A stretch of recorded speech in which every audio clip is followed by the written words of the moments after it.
We high five with the whip it, so sister. Just get it, so sister. Whip it, so sister. Just get it, so sister.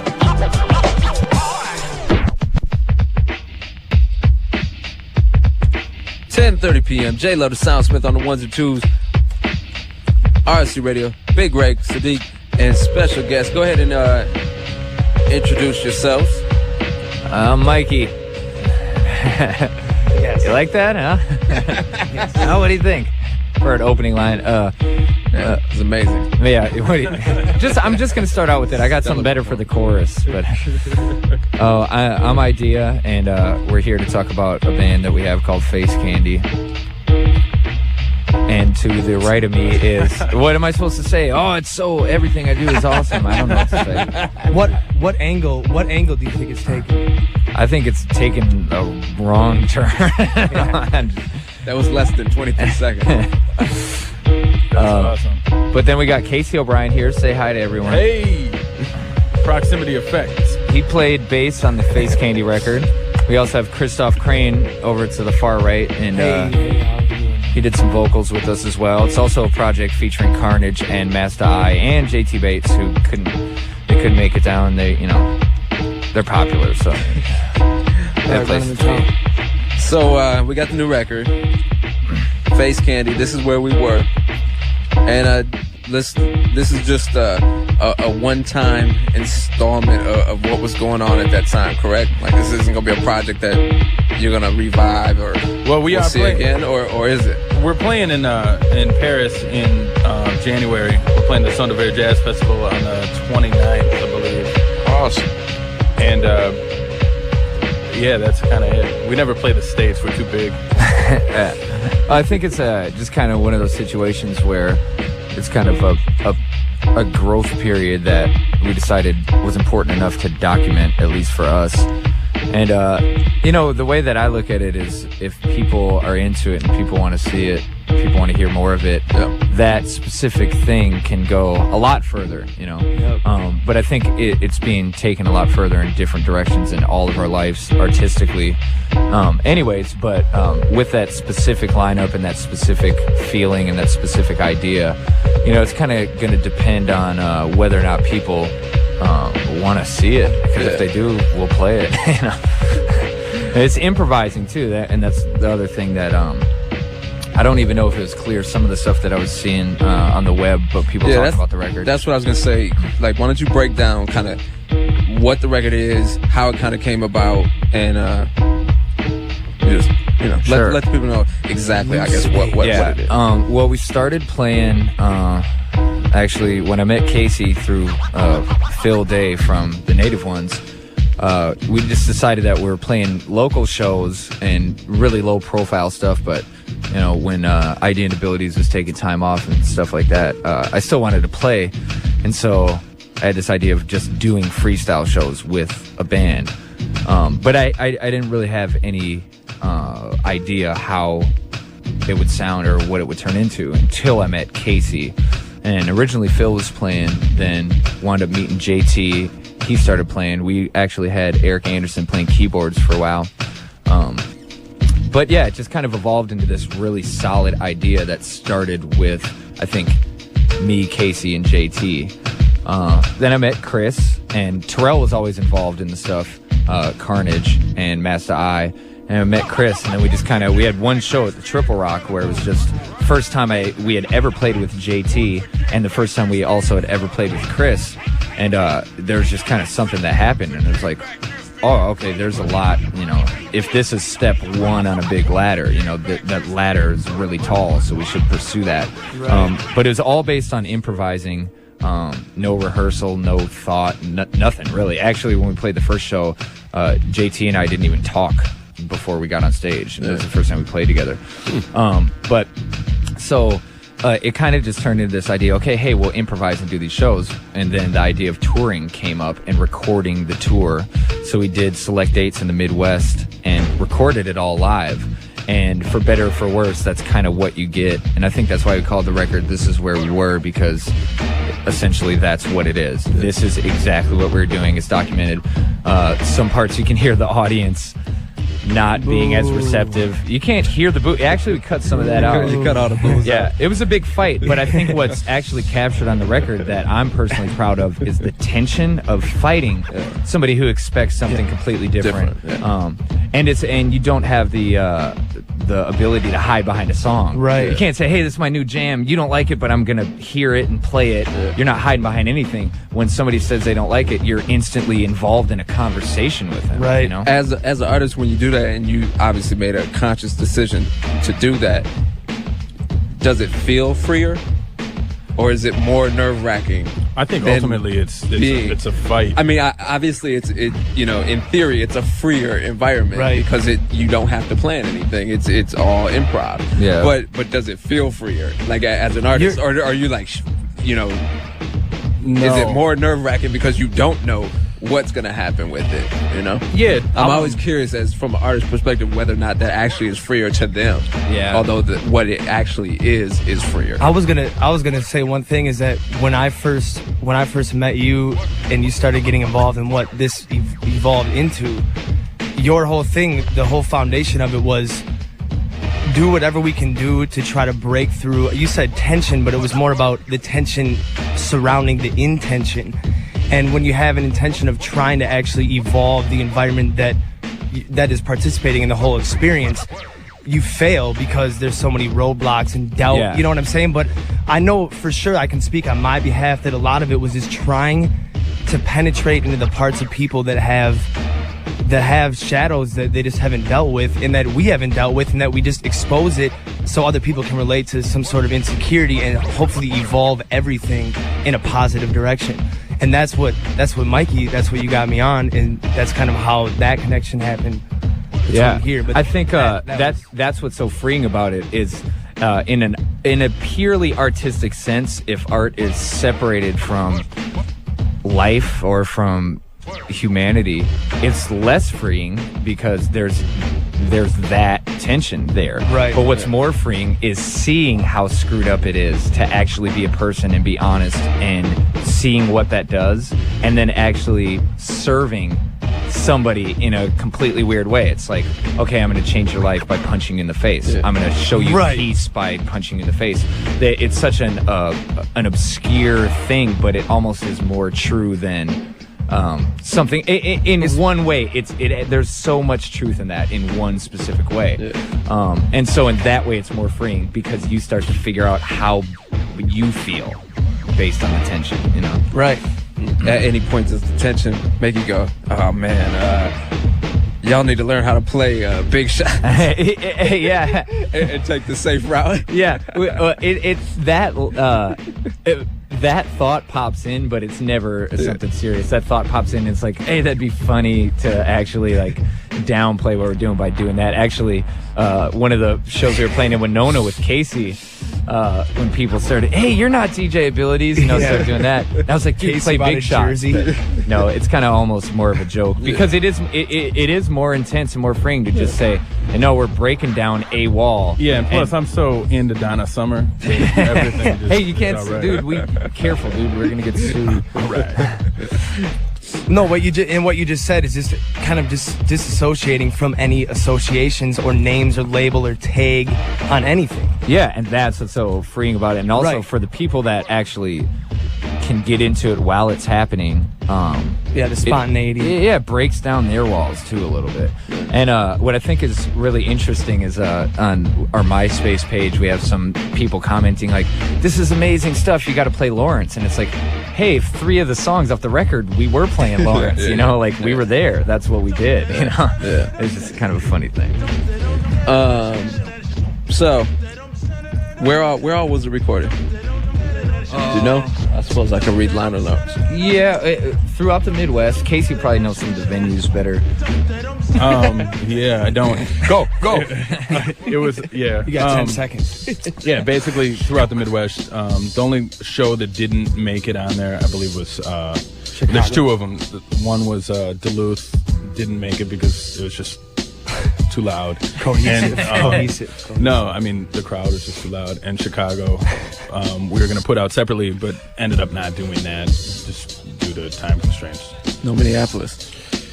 Well, we started the tour playing the Triple Rock, and the truth of the matter is, the whole thing started in Minneapolis. So The Annex. yeah, we played. Yeah, the Annex when they threw. I have to say this on air. But Yeah, that's why. They threw out gotta get it JT's out. drums at the end of the night into the alley Yes. and kicked everyone's girlfriends or wives or close friends out, and it was a really bad situation. They So made them take threw off them. their heels.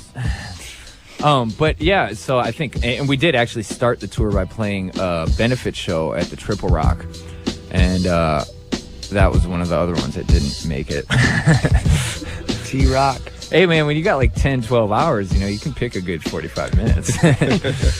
Once again, we're sitting here, we're talking to Idea and everybody from Face Candy. Well, minus a few cats. Just talk about the new album, Face Candy. This is where we were.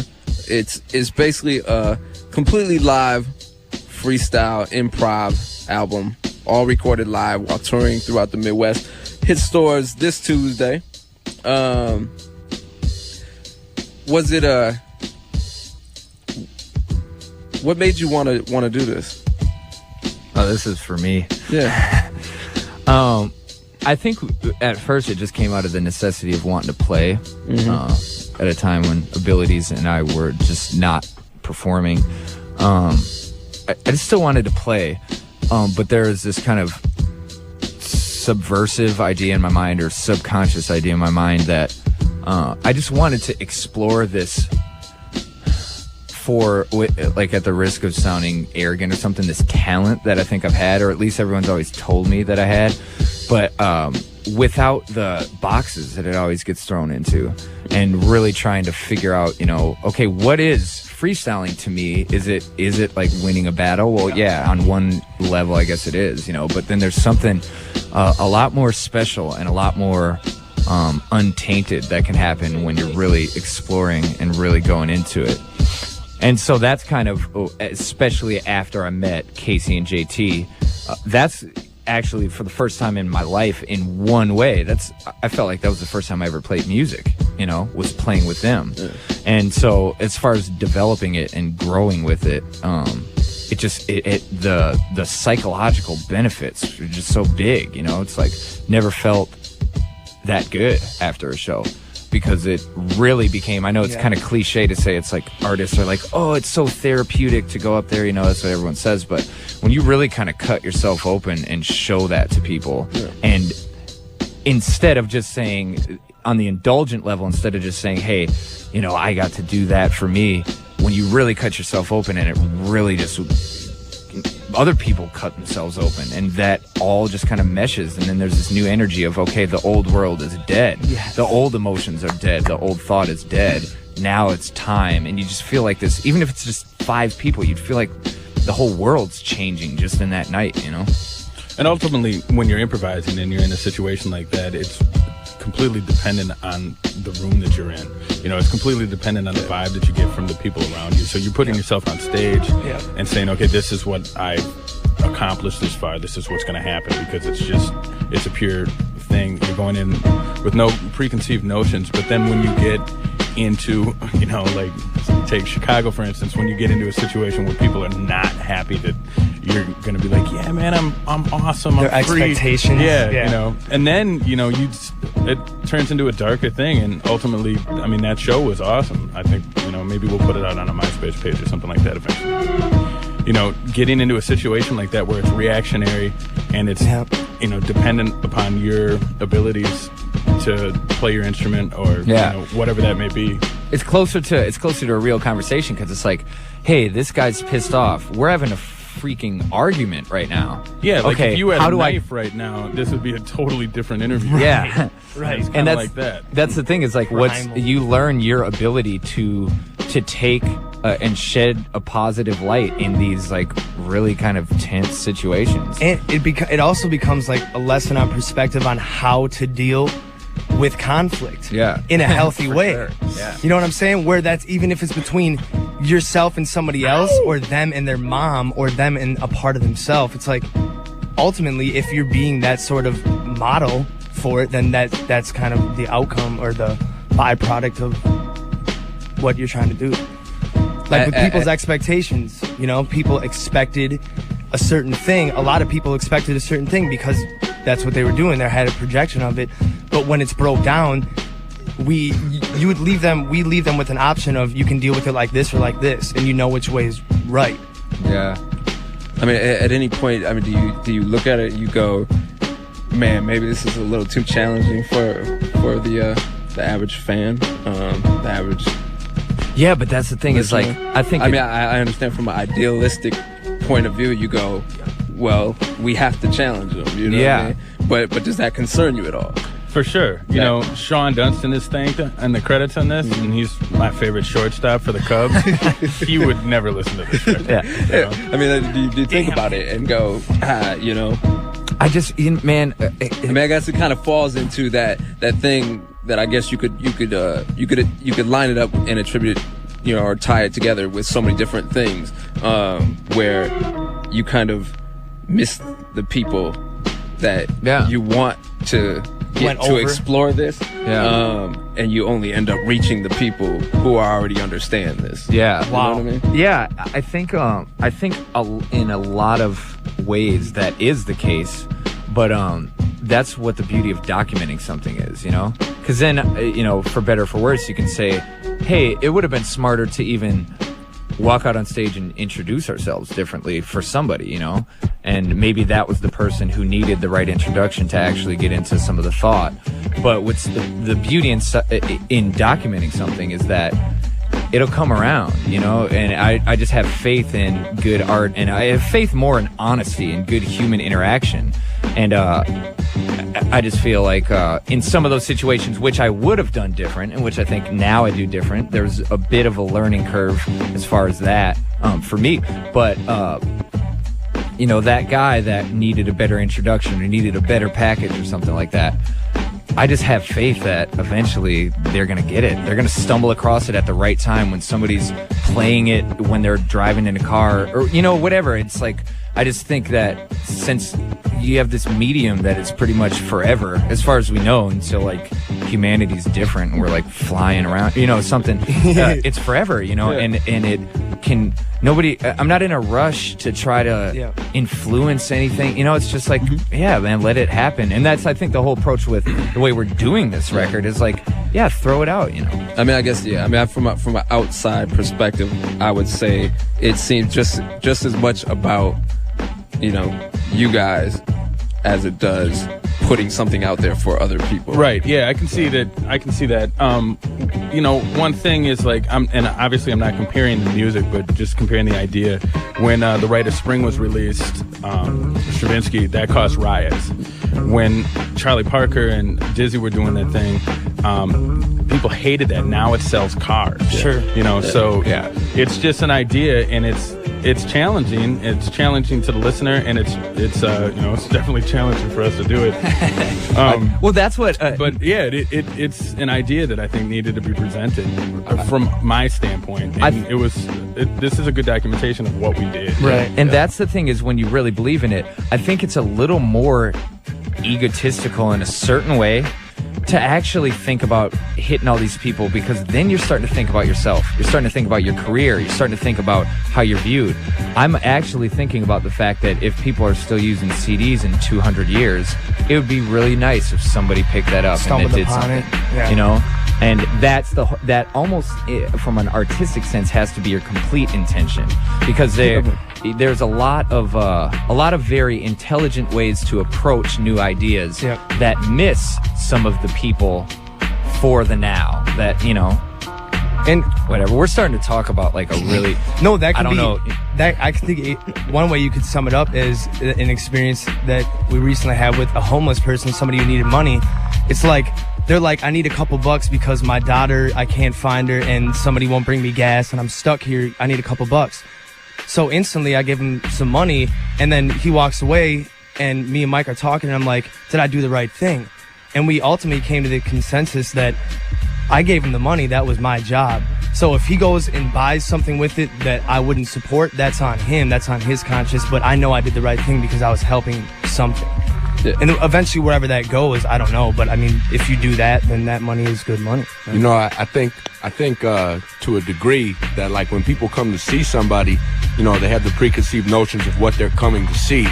But at the same time, too, I would like to hope in the faith of humanity that the objectivity of somebody's notion, they can separate, like, okay, this isn't what I came to see, but what can I get out of it? Yes. You know, like I've said to my friends and stuff too, it's real easy to like point out like, oh, I don't like this, you know what I mean? And I mean, it's just kind of like, it can almost like be a bandwagon situation. It's like, what do you like about it? You know, and what can you see about it that, you know, yeah, it's different, but like, where's the questioning in yourself to try to relate to it, you know? Very well put. And like another part about it too is like we were talking about just like the faith in humanity.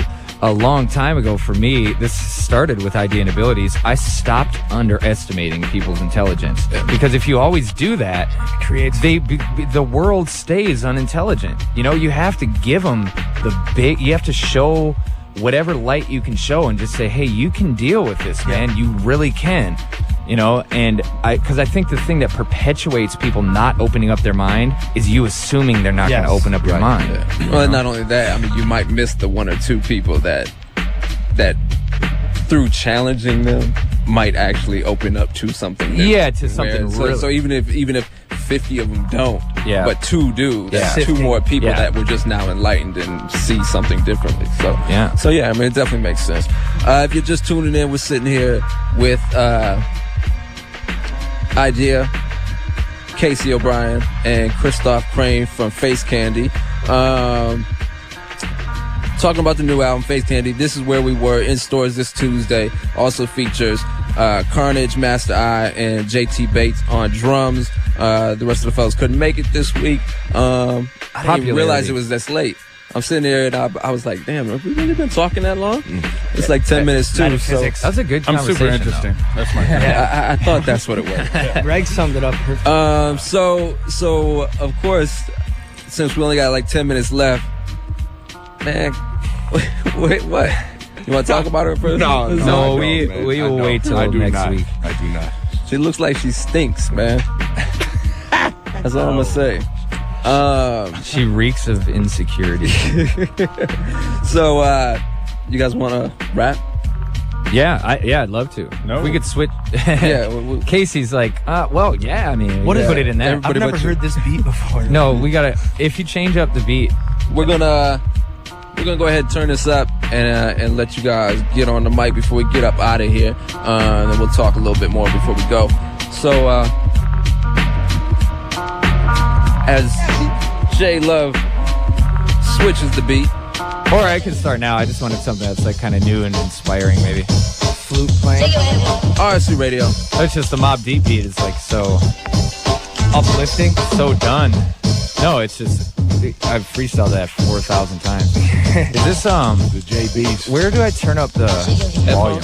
Yeah, down here or up there? Headphones, right up here. Headphones, right Hey here. Chris, why don't you start telling a story while I get comfy? What do you mean? you bring the sleeping bag or what? Oh, what kind of stories could be told? What kind of glory has been sold? Oh, the What kind of slave sat in the cave and painted allegory for the others to own? I mean, right, it's all an emotional projection, seed, right, growing into a tree, right, shining and reaching out for the sunlight. Might we cast judgment on someone other than weeds? How can I do that? I can't, can I? Can we build a family tree? Adam and Eve, semi-truck, hit that man that was standing there with another man in his hand in the chair in the living room. Yes, you, miss, an individual swimming inside of a swimming pool. Where did ego follow the molecules through that tunnel? I want everyone to know. It's just a puzzle. Yeah. Is that you? Is that me? Is that what goes? Is that him? Is that the inside of the skin? Is that the inside? Is it the thing that makes me blow inside the wind? Is that those? I don't know. But it's something that I don't oppose. All the words are messing up my head, but it's okay. This distraction Because, is just a distraction, an attraction that I have. A magnet, something that I grab when I'm sad or mad. You can call me stagnant, but I'm in thin air, even if I'm in the happy or depressed mode. This Then I break between the space, break between the molecules. I follow you right to your face and take it all. I want to taste you. before I embrace you, before I make you hate me, so I hate you. I wanna build you up and break you. I wanna build you up and break you. I wanna strip you of your guilt and shake your hand. I wanna take you to the imagination land. I wanna swing on a swing set. And yet, it's all just the pets, it's all the same threats, it's the things that I forget.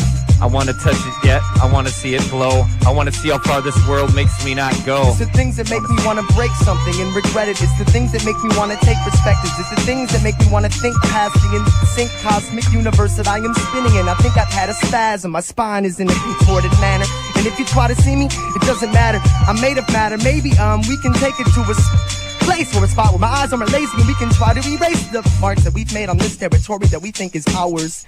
The Indians were here first and then we put up towers and then we took all the power and then we tried to rape and degrade their flowers. Isn't that bad, right?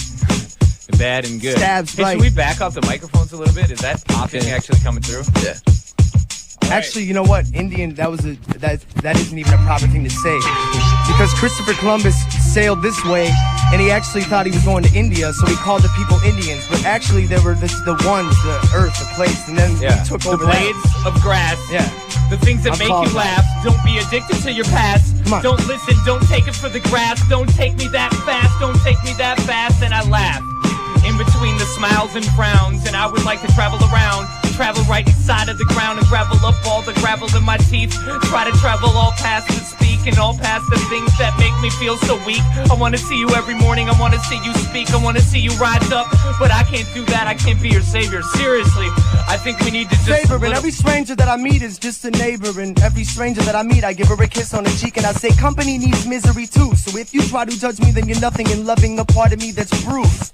And if I'm bruised, then you are bruised too. And we can see through aches, and we can see through parts, and we can be like snakes. But if you fight me back, then I'ma have to say that my knife is duller than your point of view. Well, hey, ground me down, tie me to the mattress. Understand the atlas, understand the passiveness that turns to aggressiveness. Understand that little insight, that inside of the kiss that turned into bliss. That makes both of us wish, that makes you wanna touch your wrist. But this isn't the end. This is the difference between friendship and being friends. Because the only way that I see the light is the things that I try to transcend. I wanna see the end of the tunnel, the walls are caving in again, they're caving in again, they're caving in again. But if I give my skin to you, then where my bones sit, I don't really notice, but I want to take a little bit of time to give this message to all of the breathless and to all of the pestilence and to all of the decisions that we made, all of the ways that we just crave. all of the little light of mine that just might shine, and everyone that has found a place in time, and everyone has found a space in time, and a face to rewind and erase and try to shake it and pull down the lines. The light is shining through, the light is shining through, the light is shining through. But if you cut the light, then you might make another hole inside of a hole, inside of a hole, lose all self-control. Then blame is what we have. It's a reaction to something that we can't take to ourselves. Take it to your throat, take it to your dome, and take it, write it down, take a picture. It don't matter, it's all different, it's all the same. Regardless of how you see it, it's all the same. It's all the frame, it's all the picture, it's all the game. It's not a game if you choose it not to be, but it doesn't matter if it's not phrased right. Hey, it doesn't matter. Hey, I think we're gonna try a little jam here. I just want to make sure that the last words are something that just kind of sticks in and hurts a little bit. Really feels good. But I guess before the situation changes, we'll understand the strangeness. Why do you feel anxious? The same reason that this life feels painless. If you can look at it the right way, it's brainless, stainless steel, but it's so real the way you make this. And it makes me want to reshape it, it makes me want to break it, it makes me want to hate it. But eventually I'll touch the love again. Eventually I'll see the sun again. Eventually I'll stop wondering why it hurts so bad to see you when you're plundering. I don't want to see you fall into that cave. I don't want to see me misbehave. I want to treat you in such a different way. But I can't say that if I'm here tomorrow, I'll guarantee I'm here next day. So what do I have? I have now. I have the then, I have my friends, I have a smile, and that's all I'll give. That's all I have, that's all I give, so you can split me right in half. And see the Joker, and see the king on the other side, see the queen on the inside, see all the inside, see all the pesticide, see me try to ride. You can see it, you can hear it in my voice, see me cry. Maybe you can't hear the teardrops falling, but now it's London calling. There, that's what I was looking for. Yeah. All right, this is the end of Partyland. We'd like to thank everyone for jamming with us. Yeah, we got a little over a minute left. So. Well, a minute is infinity if you split it up enough. It's kind of tough to love, but if you touch it and just get rid of your bluffs, you'll understand the difference between trust and what's called lust. But if trust the imagery, then can see past all the vicinity and everything that has been put up right. Perimeters, wills, walls, bills, falls, and then we try to see the balls crash against the building, and children's and women call out for an ear. A welcoming ear, a listener, give her a Christmas gift, give her, uplift her, bring her into the wind, and see where it goes when it explores a part of her space that you can't ignore. You can't ignore it, right? It's a story that you tell when the storyteller is a latch to the trap, latch to the trap. He's latched to the trap, right? Let's relapse. Relax. Let's relapse. Recollapse. Let's relapse. We want to see another part of you. We want to see the heart in you, even if it hardens you. I start to do things I don't believe in. That's when the seasons change, and that's when I see my brain's demons. I can't scream into your ears for the end of my life. I'm not good at bending light, and so I pretend I might sit right inside the darkness again. My heart doesn't spin, my art doesn't win. I just like to rip apart your skin and try to see what's within, but it's the same thing, so let's begin another conversation, another constellation to discover while we're traveling across the nation. Look up, look up, look up, look up, look up and see what you can see. It's in your sky, it's in your eyes, it's in your IV, and it's in me. And when it bends me, it sends me into another zone. It makes me discover the lovers, it makes me discover and hover above my soul, hover above all the beliefs you know. It makes me eat the snow, it makes me want to leave and relieve control and believe in my goals, but I don't even know, and nobody else that I know knows. And so it's opposed to the rain and the snow. It's the brain, it's the same, it's the pain, it helps you grow. So don't help me explode. We'd like to thank everyone for listening to the show. That's going to just about do it for us. I think, I was going to ask you a little bit about, how people like to read into things and misjudge things and don't really know what they're talking about, but like to talk about them like they know what they're talking about. Hey. And so I was going to talk to you a little bit about, whether or not you were rapping anymore, but I think we probably already answered that question this evening. Yeah. So I want to thank Idea, Casey, and Christoph Crane for coming down. Thank you very much. Face Candy, this is where we were. New CDs in stores this Tuesday. Freestyle Improv Journey